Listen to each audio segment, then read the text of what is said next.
ততটুকুই যতটুকু পরিবারের সদস্যদের মধ্যে সম্পর্কটা যতটা ভালো।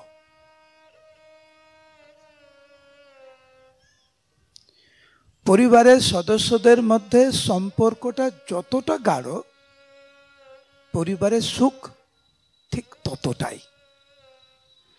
যেই পরিবারে সম্পর্ক ভালো নয়, সেখানে শান্তির বা আনন্দের প্রশ্নই উঠে না। ঠিক সেই রকম ভগবানের সাথে আমাদের সম্পর্কটা কতটা গভীর তার উপরে নির্ভর করবে যে এই জড় জগতের যে আদি আত্মিক, আদি দৈবিক আর আদি ভৌতিক যে ক্লেশ, এই জড় জগৎ ভগবান তো সৃষ্টি করেছেন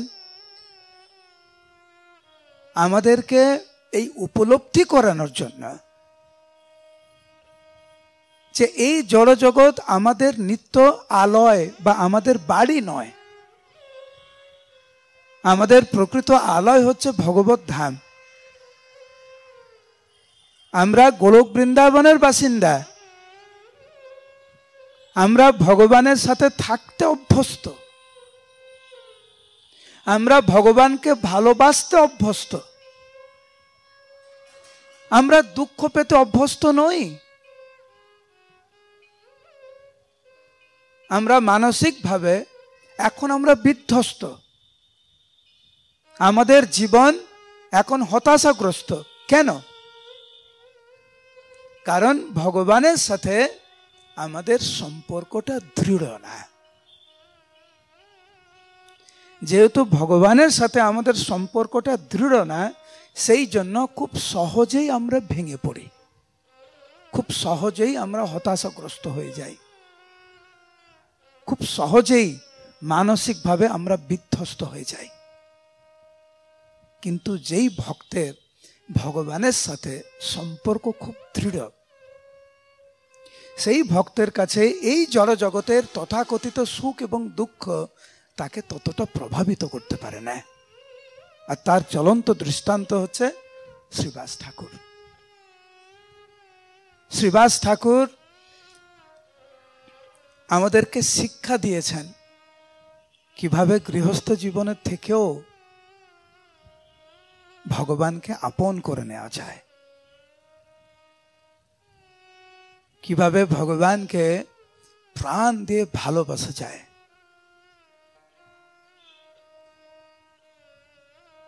মহাপ্রভুর যখন ওনার গৃহে যখন নৃত্য গীত করছিলেন, সেই সময় ওনার সন্তান দেহ রাখে, ছোট্ট বালক। শ্রীবাস ঠাকুর কিভাবে সমস্ত মায়েদেরকে উনি বুঝিয়েছিলেন, ওনার স্ত্রী মালিনী দেবীকে বুঝিয়েছিলেন এই জড় জগতের প্রকৃত স্বরূপ। এই জড় জগতের প্রকৃত স্বরূপ হচ্ছে কেউ কারুর না। এই জড় জগতের প্রকৃত স্বরূপ হচ্ছে অনিত্য। মোহগ্রস্ত হয়ে আমরা ভাবছি এইটা আমার বাড়ি, এটা আমার পরিবার, আর এমন জীবন যাপন করি আমরা মনে হয় নিত্যকাল আমরা এই দেহে থাকব, যেখানে আমাদের জীবনের কোনো নিশ্চয়তা নেই। কালকের যে ঘুম থেকে আমরা উঠব তার কোনো নিশ্চয়তা নেই, কিন্তু আমাদের এমন আচার আচরণ মনে হয় নিত্যকালের জন্য আমরা এখানে থাকব। শ্রীবাস ঠাকুর এত সুন্দর করে মায়েদেরকে বুঝিয়েছেন। মৃত শিশুকে রেখে সবাই মহাপ্রভুর কীর্তনে মগ্ন হলেন। পরবর্তী সময়ে যখন মহাপ্রভু যখন শ্রবণ করলেন যে উনার কীর্তনের সময় শ্রীবাস ঠাকুরের ছোট্ট সন্তান দেহ রেখেছে, মহাপ্রভু অবাক হয়ে স্তম্ভিত হয়ে শ্রীবাস ঠাকুরকে জিজ্ঞাসা করলেন যে আমি তোমার গৃহে রয়েছি, তোমার সন্তান দেহ রাখলো, তুমি একবারও আমাকে বললে না যে তোমার সন্তান দেহ রেখেছে? শ্রীবাস ঠাকুর উত্তর দিয়েছিলেন, প্রভু, আমার সন্তান হারানোর যে দুঃখ, সেটি তোমার আনন্দের কাছে তুচ্ছ। তুমি কীর্তনে আছো, তুমি নৃত্য গীত করছো। আমি যদি তোমাকে বলতাম আমার সন্তান দেহ রেখেছে, তুমি তো তোমার কীর্তন নৃত্য বন্ধ করে দিতে। একটি সন্তান কেন প্রভু, আমার যদি সর্বস্ব যদি আমার থেকে ছিনিয়ে নেওয়া হতো তাতে আমার কোনো দুঃখ হতো না, কিন্তু তোমার আনন্দে যদি বিঘ্ন হওয়ার কারণ আমি হতাম বা আমার পরিবার হতো, সেই দুঃখ আমি সহ্য করতে পারতাম না। মহাপ্রভুর প্রতি কতটা আসক্ত ছিল শ্রীবাস ঠাকুর, নিজের পুত্র দেহ রেখেছে, সেই দুঃখ উনার কাছে তুচ্ছ। মহাপ্রভু ক্রন্দন করেছিলেন, কত ভালোবাসে আমাকে নদিয়াবাসী। আর শ্রীবাস ঠাকুরের গৌর প্রেম অতুলনীয়। শ্রীবাস ঠাকুরকে আনন্দ প্রদান করার জন্য আমাদের মতো বদ্ধজীবদেরকে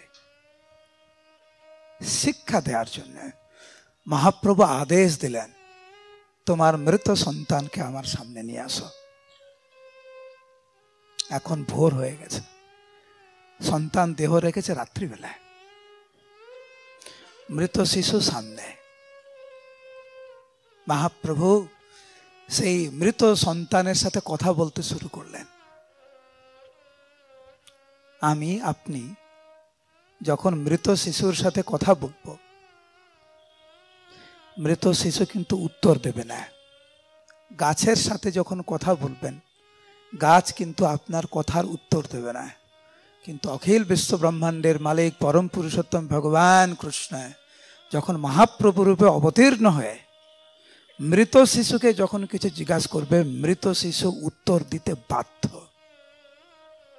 মহাপ্রভু ঝাড়খণ্ডের বনে যখন বাঘকে, হরিণকে, হাতিকে নির্দেশ দিলেন, তোমরা হরে কৃষ্ণ মহামন্ত্র বলো, তোমরা হরি বলো, বাঘ, হরিণ, হাতি সবাই বলেছিলেন হরি বল, হরি বল, হরি বল। উনি ভগবান, উনি আদেশ দিতে পারেন। মহাপ্রভু জিজ্ঞাসা করলেন, তোমার তো বয়স খুব কম, এত কম বয়সে কেন তুমি দেহ ত্যাগ করলে? মহাপ্রভুর আদেশ পেয়ে মৃত শিশু জীবিত হয়ে মহাপ্রভুকে সশ্রদ্ধ প্রণতি জ্ঞাপন করে উত্তর দিতে লাগলেন। শিশু বলে, এ দেহেতে যতক দিবস নির্বন্ধ আছিলাও ভুঞ্জিলাও সেই রস। চৈতন্য ভাগবতে বৃন্দাবন দাস ঠাকুর বর্ণনা করছেন, নির্বন্ধ ঘুচিল আর রহিতে না পারি, এবে চলিলাও অন্য নিবন্ধিত পুরী। প্রভু, যতদিন আমার এই শরীরে থাকার কথা আমি ততদিনই আমি ছিলাম। আমি চাইলেও তো থাকতে পারবো না। যখন আমাদের দেহ ত্যাগ করার সময় হবে, এই জড়জগতের কোনো প্রভাব, কোনো জনবল, কোনো ধনবল, কোনো ঐশ্বর্য আটকে রাখতে পারবে না, এক মুহূর্ত আমাদেরকে দিতে পারবে না। আর তাছাড়া প্রভু, এই জগতে কে বা কার বাপ প্রভু, কে কার নন্দন, সবে আপনার কর্ম করাই ভুঞ্জন। কে কার বাপ প্রভু, কে কার সন্তান, প্রত্যেকে নিজ নিজ কর্ম শুধু সম্পাদন করছে। এরকম কখনো ভেবেছেন? না ভাবেন আমার পুত্র, আমার বাবা, আমার মা। কয়জন আমরা ভাবি যে আমরা আমাদের কর্ম সম্পাদন করছি? কেবলমাত্র যতদিন ভাগ্য ছিল পণ্ডিতের ঘরে। হে প্রভু, আমার অত্যন্ত সৌভাগ্য হয়েছিল মহাভাগবত শ্রীবাস ঠাকুরের সন্তান রূপে জন্মগ্রহণ করার জন্য। প্রভু, এখন আমার যাওয়ার সময়, এই জগতে প্রকৃত সর্বনাশ তখনই হয় যখন আমরা কৃষ্ণকে ভুলে যাই। কৃষ্ণ ভুলি যেই জীব অনাদি বহির্মুখ, অতএব মায়া তারে দেয় সংসারাদি দুঃখ। কবু স্বর্গে উঠায়, কবু নরকে ডুবায়, দণ্ডজনে রাজা যেন নদীতে ছুপায়।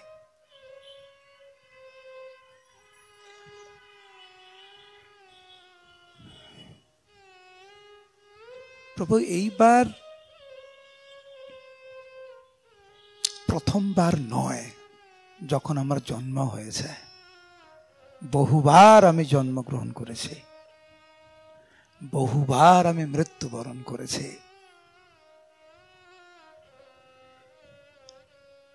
যথাও পাঠাও তুমি, অবশ্য যাইব আমি। কার কেবা পুত্র পতি পিতা, জড়ের সম্বন্ধ সব, তাহা নাহি সত্য লভ, তুমি জীবের নিত্য পালয়িতা।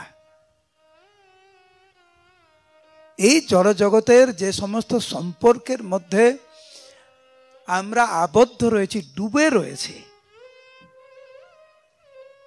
এটা তো অনিত্য, অনিত্য সম্বন্ধ।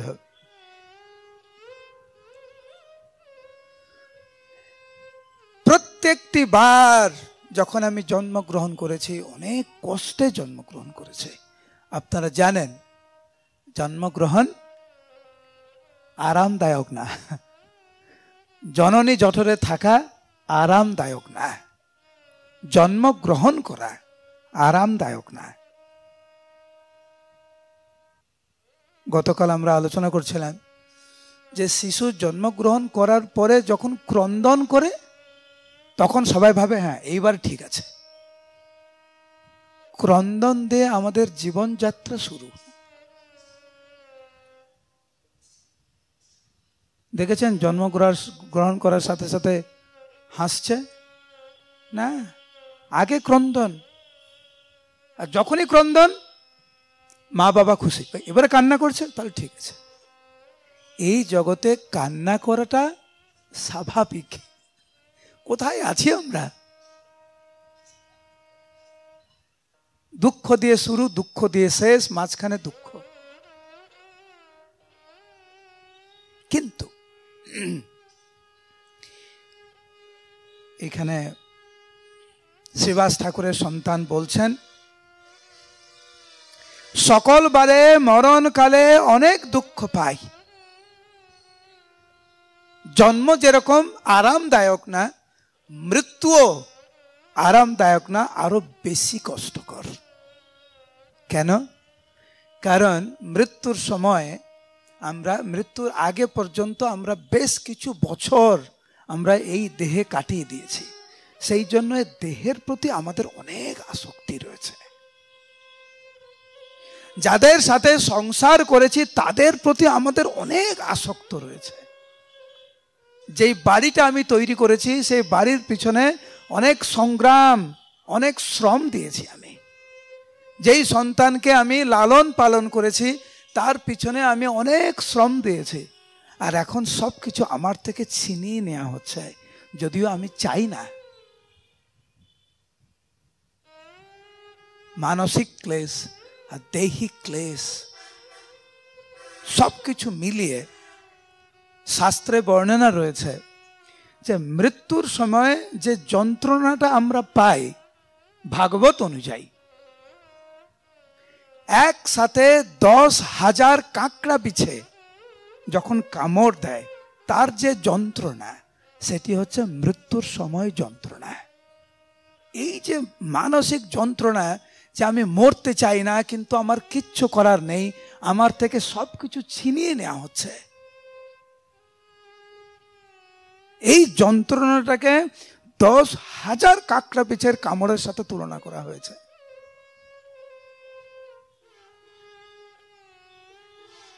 কখনো দেখছেন কারুকে যারা ভগবানের ভক্ত না, আনন্দ চিত্তে মৃত্যুবরণ করছে? না, দুঃখে মৃত্যুবরণ করছে। শ্রীবাস ঠাকুর সন্তান বলছেন, সকল বারে মরণকালে অনেক দুঃখ পাই। হে প্রভু, প্রত্যেকটি বার যখন আমি মৃত্যুবরণ করেছি, পূর্বে পূর্বে অনেক কষ্ট আমার হয়েছে, কিন্তু এইবারে তুয়া প্রসঙ্গে পরম সুখে এবার চলে যাই। যেহেতু আমি মৃত্যুবরণ করেছি তোমার প্রসঙ্গে, কারণ শ্রীবাস ঠাকুরের সন্তান দেহত্যাগ করেছিলেন মহাপ্রভুকে দর্শন করে, মহাপ্রভুর কীর্তন শ্রবণ করে, মহাপ্রভুর নৃত্য দর্শন করে। সেই জন্য তুয়া প্রসঙ্গে পরম সুখে এবার চলে যাই। হে প্রভু, এখন আমার কোনো দুঃখ নাই। যদি আমাকে আবার জন্মগ্রহণ করতে হয় তাতেও আমার কোনো দুঃখ নাই। তোমার ইচ্ছায় জন্ম যদি আবার হয় হরি। হে গোবিন্দ, তোমার ইচ্ছায় আমার কর্মফল অনুযায়ী যদি আবার আমাকে জন্মগ্রহণ করতে হয় তাতেও আমার কোনো দুঃখ নাই, কিন্তু চরণে তব প্রেম ভকতি থাকে মিনতি করি। তোমাকে যেন আমি না ভুলে যাই। আমি হরিদাস ঠাকুর মহাপ্রভুকে বলছেন, হে প্রভু, আমি জানি আমি তোমার ভক্ত হতে পারলাম না, নামে আমার রুচি নেই, ভগবত ধামে আমি যে যাব তার কোনো নিশ্চয়তা নেই, পরের জীবনে যে মানব দেহ আমি পাবো তারও কোনো ঠিক ঠিকানা নেই। আপনার চরণে তো আমার ভক্তি হলো না। প্রভু, আমার যদি পরের জীবনে যদি কুকুর হয়ে জন্মগ্রহণ করতে হয় তাতেও আমার কোনো অসুবিধা নেই প্রভু, কিন্তু প্রভু আমার একটি অনুরোধ, যাতে ভক্ত গৃহে আমি কুকুর হয়ে জন্মগ্রহণ করতে পারি। আমার আর কোনো চাওয়া পাওয়ার নাই। পরের বার যদি আবার জন্মগ্রহণ করতে হয় আমার কোনো দুঃখ নাই, কিন্তু তোমাকে যেন না ভুলি, তোমার নামকে যেন না ভুলি, ভক্ত গৃহে যাতে আমি জন্মগ্রহণ করতে পারি। কুকুর হয়েও যদি জন্মগ্রহণ করতে পারি তাতেও আমার কোনো দ্বিধা নেই। এই প্রার্থনাটুকু শুধু আমি চাই। শ্রীবাস ঠাকুরের সন্তান একই বর প্রার্থনা করছে, চরণে তব প্রেম ভকতি থাকে মিনতি করি। এই বলে মহাপ্রভুর থেকে আশীর্বাদ নিয়ে সমস্ত ভক্তদেরকে প্রণাম করে আবার মৃত্যুবরণ করলো সেই শিশুটি দ্বিতীয়বারের জন্য। যখন শিশু নীরব হলো দেখিয়া প্রভুর লীলা, শ্রীবাস গোষ্ঠী ত্যাজিয়া শোক আনন্দ মগন ভেল। গৌরচরিত অমৃত ধারা করিতে করিতে পান, ভকতি বিনোদ শ্রীবাস মাগে যাই যেন মোর প্রাণ।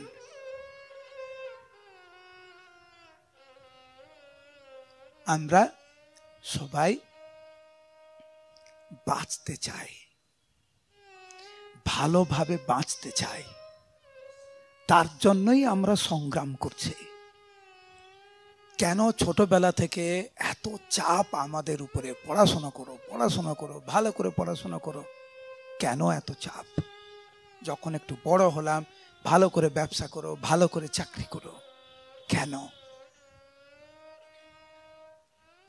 কারণ আমরা নিরাপত্তা খুঁজছি, আশ্রয় খুঁজছি, একটু ভালোভাবে থাকতে চাইছি। একটুও চিন্তা করছি না যে আমরা কিরকম ভালোভাবে থাকার প্রয়াস করছি, যার কোনো নিশ্চয়তা নেই। অনিত্য সুখের জন্য আমরা পাগল। আমাদের এই দুর্দশা দেখে শ্রীমান মহাপ্রভু ওনার নিত্য পার্শ্বদের নিয়ে এই জগতে আবির্ভূত হলেন। শ্রীকৃষ্ণ চৈতন্য প্রভু জীবে দয়া করে সপার্ষদ স্বীয় ধাম সহ অবতরী।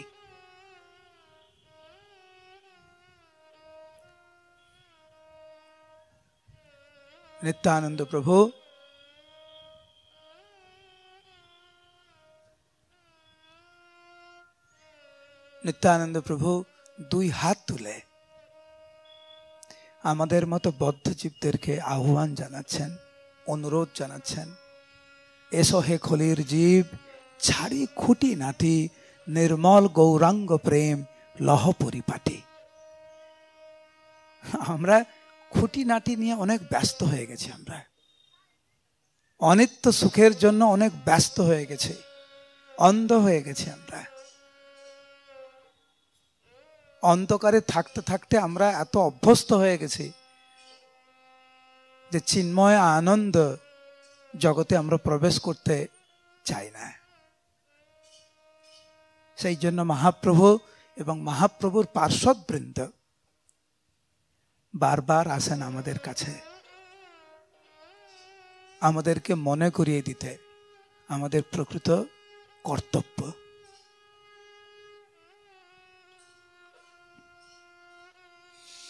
শ্রীবাস ঠাকুর স্তম্ভিত হয়ে গেছেন মহাপ্রভুর করুণা দেখে, কিভাবে মহাপ্রভু উনার মৃত সন্তানকে জীবিত করে আমাদের মতো বদ্ধজীবদেরকে উনি শিক্ষা দিলেন।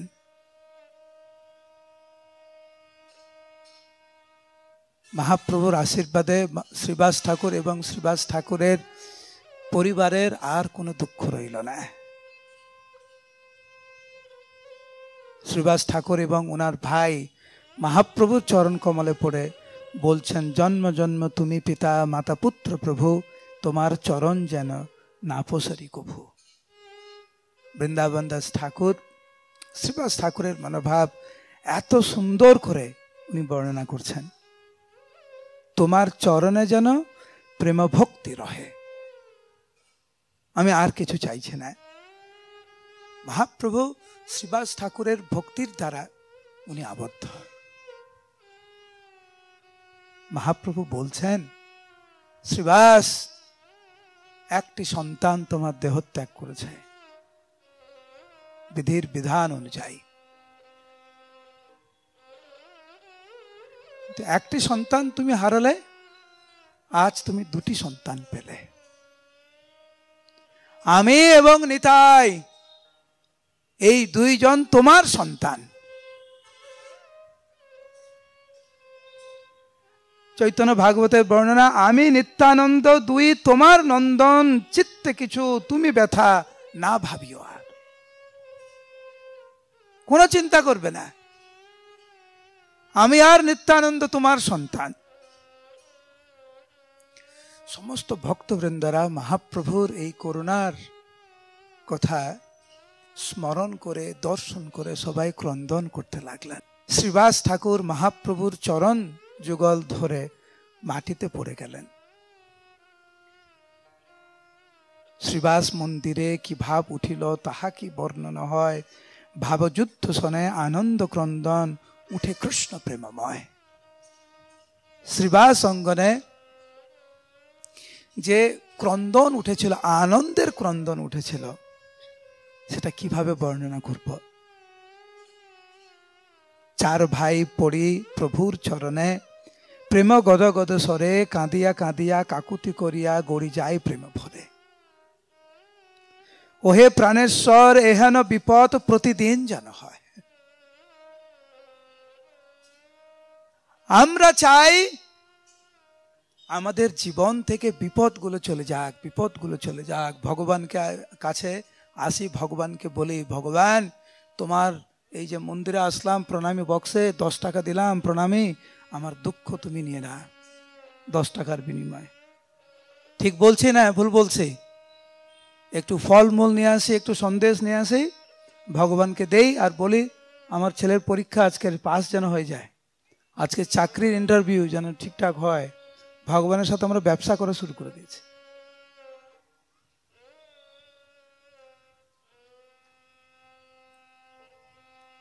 কিরকম বিপদ শ্রীবাস ঠাকুর আহ্বান করছেন। এই রকম বিপদ মঙ্গলময়, যেই বিপদের মাধ্যমে আমরা ভগবানকে স্মরণ করতে পারি, ভগবানকে ডাকতে পারি, সেই মুহূর্ত প্রকৃত বিপদ, যেই মুহূর্তে যেই পরিবেশে আমরা ভগবানকে ভুলে যাই, আমরা সেই পরিস্থিতি ভালো মঙ্গলময়, যেই পরিস্থিতি আমরা ভগবানের চরণে আর কাছে আরো যাব। আমরা যেই পরিস্থিতির মাধ্যমে ভগবানের থেকে দূরে সরে আসব সেই পরিস্থিতি অমঙ্গল। যেই পরিস্থিতি আমাদেরকে ভগবানের কাছে টেনে নিয়ে আসবে সেটি মঙ্গল। সেই জন্য শ্রীবাস ঠাকুর বলছেন, এহেন বিপদ প্রতিদিন যেন হয়। কুন্তী দেবী ভগবানের কাছে প্রার্থনা করছেন, বিপদাহা সন্তুতা শাস্ব তত্র তত্র জগৎগুরু। আপনারা জানেন পাণ্ডবরা কত কষ্টের মধ্যে দিয়ে গিয়েছে, আর কুন্তী দেবী বলছে, হে প্রভু এরকম বিপদ বারবার আসুক, বারবার আসুক। কেন? ভগবানকে আঁকড়ে ধরতে পারবো। ভগবানকে কখন বেশি মনে হয় আপনাদের বলুন? যখন আইসক্রিম খান না যখন দুঃখ হয়? তাহলে ওই দুঃখ ভালো না খারাপ? জোরে, ভালো না খারাপ? ভালো। কারণ ওই পরিস্থিতির মধ্যে আমরা ভগবানকে বেশি করে স্মরণ করতে পারি, ডাকতে পারি, যেটা আমাদের প্রকৃত মঙ্গল হবে। যেই সমস্ত পরিস্থিতি পরিবেশ আমাদের ভগবানের থেকে দূরে সরিয়ে নিয়ে যাবে, এটা অমঙ্গল। বিপদ সম্পদে সেই দিন ভালো যেই দিন তোমারে স্মরি, তোমার স্মরণ রহিত যেদিন সেদিন বিপদ হরি। সবাই বলুন হরে কৃষ্ণ, উচ্চস্বরে হরে কৃষ্ণ। দুই হাত তুলুন, দুই হাত, দুই হাত, দুই হাত, উচ্চস্বরে বলুন গৌরাঙ্গ। আরো উচ্চস্বরে গৌরাঙ্গ, গৌরাঙ্গ, গৌরাঙ্গ। তোমার স্মরণ রহিত যেদিন সেদিন বিপদ হরি। তো প্রত্যেকটা দিন আমাদের এরকম বিবেচনা করা উচিত, আমাদের দিনটি কেমন গেল, বিপদে না সম্পদে। যেই দিন ভগবানকে স্মরণ করেননি সেদিনকার প্রকৃতপক্ষে বিপদ। আপাত দৃষ্টিতে মনে হচ্ছে কিছু না, কিন্তু এমন দুর্লভ মানব দেহ পাইয়া কি কর ভাবনা কেহ, এবে না ভজিলে যশোদা সুত চরমে পড়িবে লাজে। অত্যন্ত লজ্জাকর পরিস্থিতির মধ্যে পড়তে হবে আমাদেরকে যদি মানব দেহ পেয়ে যদি ভগবানকে আমরা না ডাকি।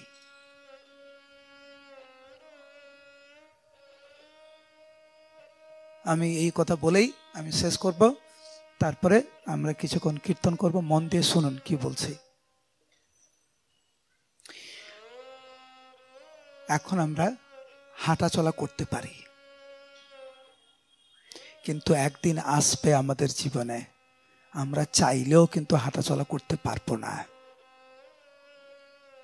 এখন আমরা কথা বলতে পারি, কিন্তু একদিন আসবে আমাদের কথা বলার সামর্থ্যও থাকবে না। এখন মনে করতে পারছেন, একদিন আসবে কিন্তু কিছু মনে থাকবে না। এখন হাত তুলতে পারছেন, আমি বলছি গৌরাঙ্গ বলতে, আপনারা বলতে পারছেন, কিন্তু একটা দিন আসবে আপনি চাইলেও হাতও তুলতে পারবেন না। যখন হাঁটতে পারছেন, কথা বলতে পারছেন, স্মরণ করতে পারছেন, ভগবানের মন্দিরে যান, ভগবানকে স্মরণ করুন, ভগবানকে ডাকুন, নিজের প্রকৃত মঙ্গল সাধন করুন এবং অপরের মঙ্গল কামনা করুন। অপরের মঙ্গল যাতে সাধিত হয় তার জন্য চেষ্টা করুন। সেটা তখনই সম্ভব যখন আমরা এককভাবে এবং সমষ্টিগতভাবে আমরা চেষ্টা করব ভালো ভক্ত হতে। ভালো ভক্ত মানে ভগবানের সাথে আমাদের দৃঢ় সম্পর্ক। সবকিছু নির্ভর করছে ভগবানের সাথে আমাদের সম্পর্কের উপরে। কেমন সম্পর্ক আপনার ভগবানের সাথে? ব্যবসার সম্পর্ক না ভালোবাসার সম্পর্ক? কখন ডাকেন আপনি ভগবানকে? যখন বিপদ হয়, যখন ছেলে মেয়ে পরীক্ষা দিতে যাচ্ছে, চাকরির জন্য যাচ্ছে, যখন শরীর খারাপ তখন ডাকেন ভগবানকে। এটা তো ব্যবসা, এটা ভালোবাসার সম্পর্ক হতে পারে না। যারা এখানে মা বাবা রয়েছেন, আপনার ছোট্ট সন্তান, কখন ভাবেন আপনি? যখন ওর বিপদ হয়, নাকি সবসময় ভাবেন? সবসময় ভাবেন। কেন ভগবানকে আমরা শুধু বিপদে ডাকবো? বিপদে ডাকুন, অবশ্যই ডাকবেন, কিন্তু আমাদের জীবনে এই এই ভগবানকে স্মরণ করাটা অভ্যাসে পরিণত করতে হবে আমাদেরকে। কেন? কারণ ভগবান কৃষ্ণ গীতায় বলছেন, ইয়ম ইয়ম বাপি স্মরণ ভাবম তেজত্যন্তে কলেবরম তম তমেবৈতি কন্তেয়া সদা তৎ ভাব ভাবিতা यन्ति देवव्रता देवन् प्रत्यन् यन्ति पृथ्वीव्रता भूतानि यन्ति भूतेज्य यन्ति मद्युरिणोऽप्यमाम्। মৃত্যুর সময় যে যাকে স্মরণ করবে, যে ভাব নিয়ে, যে চেতনা নিয়ে যে মৃত্যুবরণ করবে, পরবর্তী জীবনে সে সেই রকম দেহ প্রাপ্ত হবে, সেই স্থানে যাবে। তো আমরা যদি নিরন্তর ভগবানকে স্মরণ না করি, ভগবান এবং ভগবত ভক্তিতে আমরা যুক্ত না থাকি, যখন মৃত্যু হবে কোথায় যাব আমরা? যদি ভগবানকে স্মরণ না করি, আপনার বাড়িতে যে ছাগল আছে, কারো কারো বাড়িতে ছাগল আছে তো? হ্যাঁ কি না? হ্যাঁ কি না? আছে। ছাগলকে কত আদর করেন, আমি দেখেছি তো। ছাগলকে কোলে নিয়ে কত আদর। ওই সময় যদি আপনার মৃত্যু হয়, পরের জীবনে কোথায় যাবেন? কি হবেন? কি হবেন চান? কৃষ্ণ তো বলছে ইয়ান্তি দেবব্রতা দেব। যদি গীতাকে বিশ্বাস করেন, যদি গীতাকে বিশ্বাস না করেন তাহলে তো কিছু বলার নেই আমার। আমি তো গীতা ভাগবতের উপরে ভিত্তি করেই বলছি। ভগবান বলছেন, যিনি দেবতাকে স্মরণ করে দেহত্যাগ করে সে দেবলোকে যাবে। ছাগলকে স্মরণ করে দেহত্যাগ করেন, কোথায় যাবেন? ভগবতধামে যাবেন নাকি? যদি মুরগিকে স্মরণ করে দেহত্যাগ করেন, কোথায় যাবেন আপনি? যদি ভগবানকে স্মরণ করে দেহত্যাগ করেন তো ভগবানের কাছে যাবেন। এইবারে চিন্তা করুন, কার চিন্তা করেন সারাদিন? আর যদি ভাবেন, মন দিয়ে শুনুন, যদি ভাবেন রে হরি ভজন করার এখন সময় হয়নি, এখন বয়স হয়নি, এখন বয়স কম, এখন আনন্দ ফুর্তি করার সময়, তাদের উদ্দেশ্যে বলছি, সম্মান দিয়ে বলছি। কে নিশ্চয়তা দিয়েছে আপনাকে যে বৃদ্ধকাল পর্যন্ত আপনি জীবিত থাকবেন? এটা প্রথম কথা। দ্বিতীয় কথা হচ্ছে,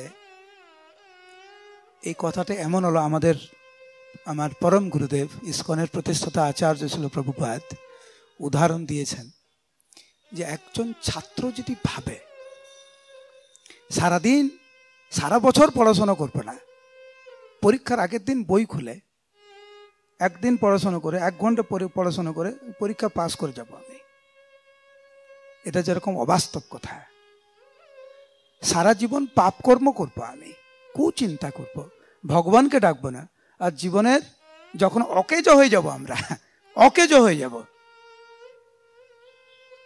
না ব্রেন কাজ করছে, না কিছু মনে করতে পারছি, না হাঁটাচলা করতে পারছি, আর তখন যদি আমি ভাবি আমি ভগবানের দিব্য নাম সুন্দরভাবে স্মরণ করতে পারবো, গাইতে পারবো, ভগবানের সেবা করতে পারবো, এটা অবাস্তব, সম্ভব না তো এটা। সেই জন্য এখনো কিন্তু দেরি না হয়নি, ইটস নেভার টু লেট, কখনো দেরি হয়নি। স্থানে স্থিতা শ্রুতিগতম তনুভঙ্গ মনোবীর যো প্রায়শ অজিত জিত, ভাগবত বলছেন। যে যেই পর্যায়ে রয়েছেন, যেখানেই আছেন, ব্রহ্মচারী, গৃহস্থ, বানপ্রস্থ, সন্ন্যাস, ছাত্র জীবন, বিবাহিত জীবন, বৃদ্ধ জীবন, যার যে অবস্থা, সেই অবস্থাতে থেকেই এখন থেকেই হরিভজন করুন।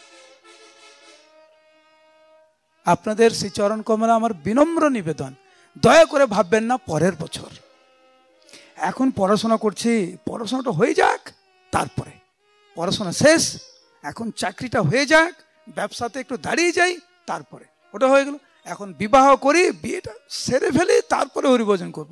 বিবাহ হয়ে গেল, সন্তানাদি হোক, তারপরে সন্তানাদি হলো, তাদের একটু মানুষ করি, তাদের বড় করি, তারপরে এখন তাদের বিয়ে দেবেন, তাদের নাতিপুতি। হায় কৃষ্ণ। এই করে করে ভক্তিবিনোদ ঠাকুর বলছেন, বার্ধক্যে এখন ভকতি বিনোদ কাঁদিয়া কাতর অতি, না ভজিয়া তোরে দিন বৃথা গেল, এখনো কি হবে গতি। তোমাকে না ভজনা করে আমার দিন বৃথা গেল, হে প্রভু এখন আমার বৃদ্ধ অবস্থা, এখন আমার কি হবে। যারা চাকরি করছেন চাকরি করুন, যারা ব্যবসা করছেন ব্যবসা করুন, যারা গৃহস্থ গৃহস্থ থাকুন, যারা ব্রহ্মচারী ব্রহ্মচারী থাকুন, কোনো অসুবিধা নেই। বর্ণাশ্রমা চরবতা পুরুষেণ পরাপুমান, বিষ্ণুর আরাধ্যতে পন্থা নান্যেত তত্ত্বসু কারণম। বর্ণাশ্রমের মাধ্যম দিয়ে ভগবানকে আরাধনা করা যায়।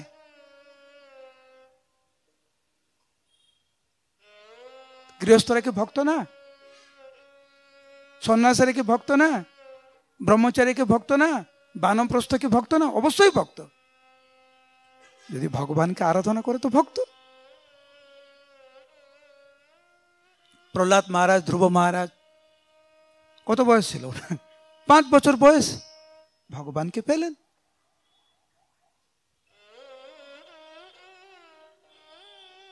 সময় যাতে আমরা নষ্ট না করি, এইটি হচ্ছে একটু বিবেচনা করে দেখবেন। মহাপ্রভু আসলেন অকাতরে প্রেম বিতরণ করার জন্য, কোনো বাদ বিচার না করে। কে শিক্ষিত অশিক্ষিত, কার গায়ের রং কি, কে সম্ভ্রান্ত পরিবার থেকে, কে সাধারণ পরিবার থেকে, এই সমস্ত বিবেচনা মহাপ্রভু করেননি। অকাতরে প্রেম দিয়েছেন উনি হরিনামের মাধ্যমে। কেবলমাত্র আমাদের হরিনামকে গ্রহণ করতে হবে, বাস। ইহা হইতে সর্বসিদ্ধি হইবে সবার, সর্বক্ষণ বলইতে বিধি নাহি আর। ইতি ষোড়শ কমনাম কলিকল্ম সনাসনম। এই হরে কৃষ্ণ মহামন্ত্র প্রত্যেককে অনুরোধ করছে। কাজে যাবেন, যান না, সকালে ঘুম থেকে উঠে স্নানাদি করে একমালা জপ করে যান না। কত সময় লাগে? 7-8 মিনিট লাগে। ফিরে আসুন, একমালা জপ করুন, ভগবানের নাম শুরু করুন, একমালা করে দিয়ে শুরু করুন। অনেকে লজ্জা পায় তিলক পড়তে, লোকে কি বলবে। মালা পড়তে লজ্জা পায়, লোকে কি বলবে। বিনম্র চিত্তে বলছি, মৃত্যুর সময় আপনি যমরাজকে এই অজুহাত দিতে পারবেন? আমি মালা তিলক পরিনি, কারণ পাশের লোক কি ভাববে সেই জন্য করিনি, এগুলো বলতে পারবেন? তা সত্ত্বেও আমি বলছি, যদি তিলক পড়তে লজ্জাও লাগে আপনার, ঠিক আছে, আমি মানলাম। কমপক্ষে ঘরে বসে হরিনামটা করুন। বাইরে যদি লজ্জা লাগে, ঘরে বসে দরজা বন্ধ করে একমালা করে জপ করুন। আপনারা ভালো থাকবেন, বলছি ভালো থাকবেন। প্রকৃত রূপে ভগবানের দাস হয়ে কারো কখনো খারাপ হতে পারে না। আপাত দৃষ্টিতে অনেক কিছু মনে হয়। ভগবানের ভক্তরাও বাহ্যিকভাবে কিছু কিছু কষ্ট পায়। ভক্তদের কি শরীর খারাপ হয় না? হয়। ভক্তরা কি মৃত্যুবরণ করে না? করে। ভক্তদের কি বাহ্যিকভাবে অভাব নেই? আছে। কিন্তু এর দ্বারা ভক্তরা প্রভাবিত হয় না। হরিদাস ঠাকুরের 22 বাজারে প্রহার করা হয়েছিল, হরিদাস ঠাকুর প্রভাবিত হয়েছিলেন না।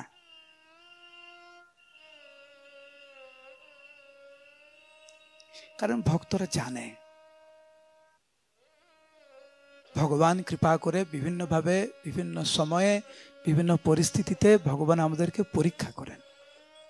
আমাদের কিছু কর্ম থাকে, সেটাও চলে যায়, আমাদেরকে পরীক্ষা করেন, আমরা শক্ত হই।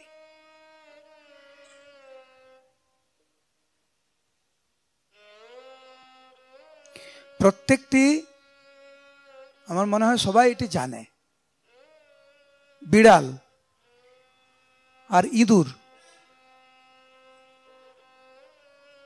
বিড়াল যখন তার মুখ দিয়ে ইঁদুরকে ধরে, ইঁদুর কি খুব আরাম অনুভব করে? কি ভালো লাগছে, আমাকে বিড়াল ধরেছে, এরকম ভাবে না, তার প্রাণ যায়। সেই মুখ দিয়ে একই বিড়াল যখন তার ছানাকে ধরে, তার বাচ্চাকে এক জায়গা থেকে আরেক জায়গায় নিয়ে যায়, মানে বিড়াল ছানা কিন্তু আনন্দ অনুভব করে, আদর অনুভব করে, আরাম অনুভব করে। তার মা তো ভগবান হচ্ছেন মৃত্যু, ভগবান বলছেন মৃত্যু সর্বহরশ্চাহম, তুমি আমার কাছে আসছো না, আমি তোমার কাছে আসবো মৃত্যু রূপে। ভক্তের কাছে যখন মৃত্যু রূপে ভগবান আসেন, তখন ঠিক একটি বিড়াল ঠিক যেরকম তার বাচ্চাকে এক জায়গা থেকে আরেক জায়গায় নিয়ে যায়। আর যারা অভক্ত, তাদের অবস্থা হচ্ছে ইঁদুরের মতো, মৃত্যুবরণ করতে হয়, কিন্তু পার্থক্য আছে। ভক্তরা জানে তারা ভগবত ধামে ফিরে যাচ্ছে। সবাইকে অনুরোধ করছি, আপনাদেরকে, এখানে অনেক ভক্তবৃন্দরা রয়েছেন, আপনারা শ্রীল প্রভুপাদের কৃপায়, ইসকনের প্রতিষ্ঠাতা আচার্য ওনার অহেতুকী কৃপায় আজ সারা বিশ্বে মহাপ্রভুর বাণী প্রচার হচ্ছে, কল্পনাতীত। যেভাবে সবাই মহাপ্রভুকে গ্রহণ করছে, সারা বিশ্বের মানুষ আজকে হরিনামকে গ্রহণ করছে, ভগবত গীতার প্রকৃত সংস্কৃতি, প্রকৃত ঐতিহ্য, সনাতন ধর্মকে গ্রহণ করছে। আমরা পিছিয়ে আছি কেন? আমাদের লজ্জা। ধুতি পড়তে আমাদের লজ্জা লাগে, তিলক পড়তে আমাদের লজ্জা লাগে, হরে কৃষ্ণ বলতে আমাদের লজ্জা লাগে, মালা পড়তে লজ্জা লাগে আমাদের। একটু বিচার বিবেচনা করবেন, এইটাই অনুরোধ।